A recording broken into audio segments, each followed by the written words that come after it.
आत्मा की मुक्ति का सत्य। क्या आपने कभी सोचा है कि इस जीवन का उद्देश्य क्या है?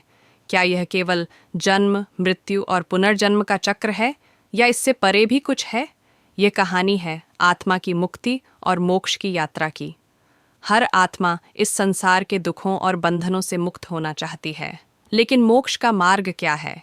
क्या यह केवल एक मिथक है, या हमारे अंदर छिपा हुआ एक सत्य? हजारों वर्षों से आर्षि मुनियों ने आत्मा की मुक्ति के मार्ग को समझने और समझाने की कोशिश की है। गीता कहती है, योगः कर्मसु कौशलम, यानी कर्म में दक्षता ही योग है। मोक्ष के 4 मार्ग बताए गए हैं: ज्ञान योग, कर्म योग, भक्ति योग और ध्यान योग।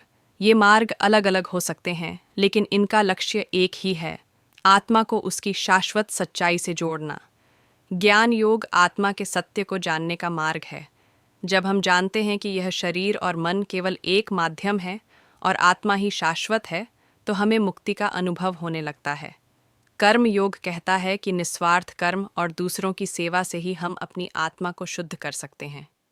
भक्ति योग में भगवान के प्रति प्रेम और समर्पण ही मोक्ष का मार्ग है। यह मार्ग हमें ईश्वर के करीब ले जाता है और हमारे मन की अशांति को दूर करता है।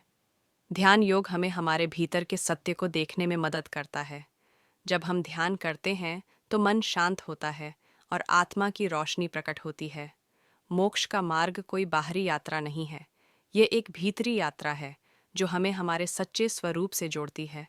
जब हम अपने कर्म, ज्ञान, भक्ति और ध्यान को संतुलित करते हैं, तभी हम इस सत्य को अनुभव कर सकते हैं।